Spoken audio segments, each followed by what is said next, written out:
I've pulled out at least twice the length that I aim to sew, and I've threaded my needle.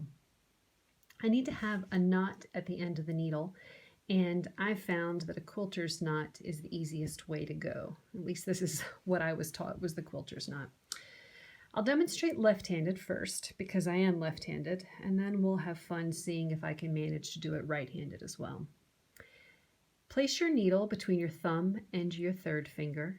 Use your index finger to pinch the end of the thread between the needle and your finger. Take the thread and then wrap it around the needle 2, maybe 3 times, and kind of cinch it up so that each wrap is touching each other and they're not spread out on the needle. Slide the wraps between your fingers and hold loosely here. You're holding just tight enough so that the wraps don't move, but the thread, or excuse me, the needle can still travel between your fingers, and then eventually the thread can travel between as well. So my fingers are keeping those wraps in place, and then I squeeze down when I get to the end, and what I'm left with is a knot very close to the edge.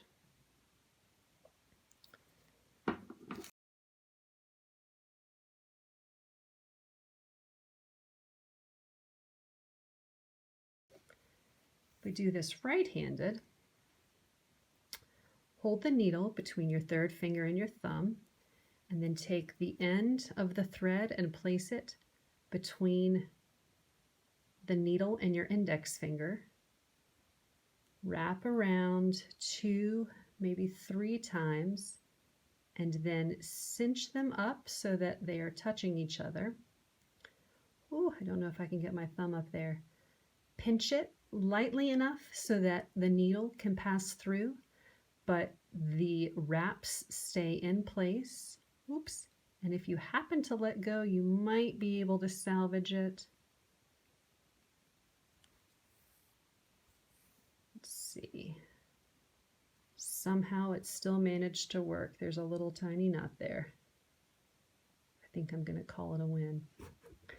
I like to snip off the end so that the tail isn't quite so long, and we can start. Just by habit, I have gotten into the practice of holding the 1/2 inch fold towards me with the 1/4 inch fold away. And I actually like to have more clips holding my fabric together than what I have there. So I'll take a few more of these. And I find all that's necessary is to place them every, let's see, about every 1.5 inches or so. That's a little close. It's kind of a small piece, but we'll start with that. Take the needle and travel up through the 1/4 inch fold so that your needle is about 1/8 of an inch from the edge. You don't want to be right at the very edge, but we do want to start sewing our seam fairly close. That knot was not big enough.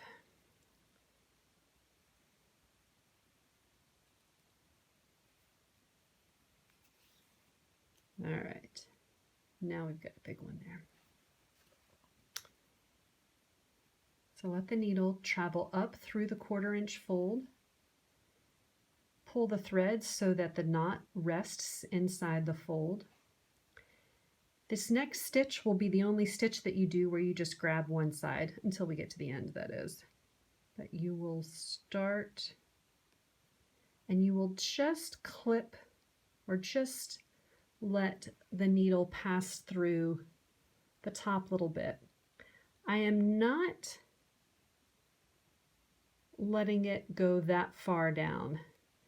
I used to just pick up 2 or 3 threads, but I found that the look that you create when you pick up a little more than 2 or 3 threads is better. So now the thread has passed through both fabrics that are making up this seam. I'm using my fingers to hold the fabrics together, and my next stitch will be almost the same distance across the material as it is down, if that makes sense. So I'm staying very close to the top edge, and I'm also not traveling very far when I make the next stitch. This is going to be a bit like handwriting. Everyone's will be different. Now, at this point, I'm not cinching down on the threads as I finish each stitch. By cinching down, I mean I'm not yanking on the thread and really pulling it till it squeezes like that. I want to leave, I don't want them to be loose. I want them to be flush against the edge of the folds, but I'd like to leave enough space so that at the end of this row of stitches, I can open this 1/2 inch up and wrap it around. So it needs to perform a bit like a notebook spiral. And if I have cinched down on the threads and pulled each stitch very tight, it's not going to open up as nicely as it could.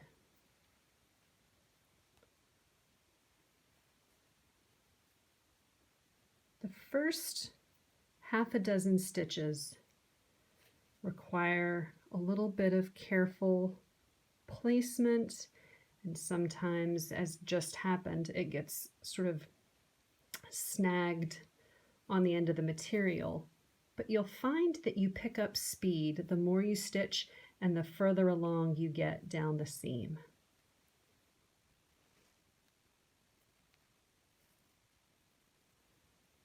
I'm also gaining speed as I look at my fingers and not the camera screen. I do want to make sure that I see what you guys see though. As my fingers bump into the clip, I take it away and just try to gather the material in my hand so that it sits comfortably.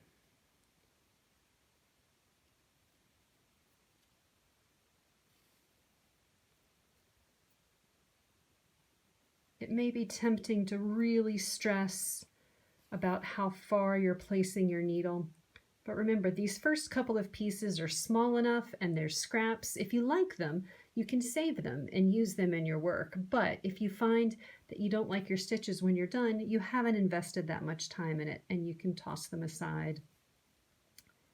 Or save them, kind of like I did that little example piece, and then you'll have a bit of a record of how much your stitches have improved.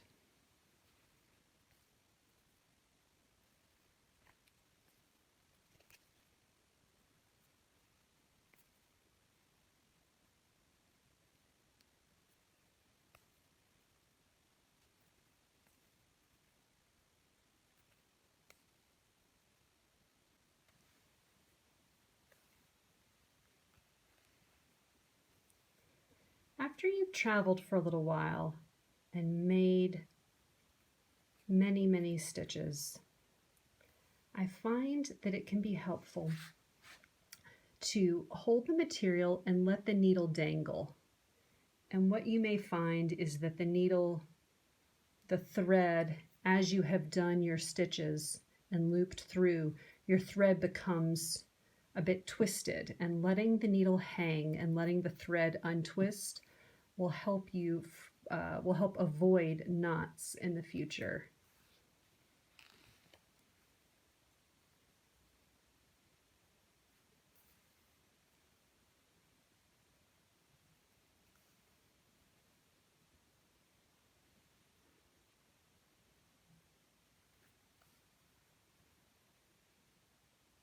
It's also important not to not to stress about any individual stitch, because at the end, when this is placed in a larger piece of patchwork, no one stitch is going to stand out. The effect will be made from many, many, many stitches.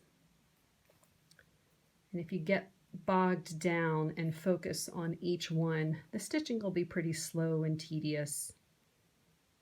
I am not a knitter, but I think this is kind of like knitting or crochet, where you need to hold the needles and the material, the yarn, loosely and let it sort of pass as naturally as possible through your hands, even if you're a beginner and you're holding on tightly.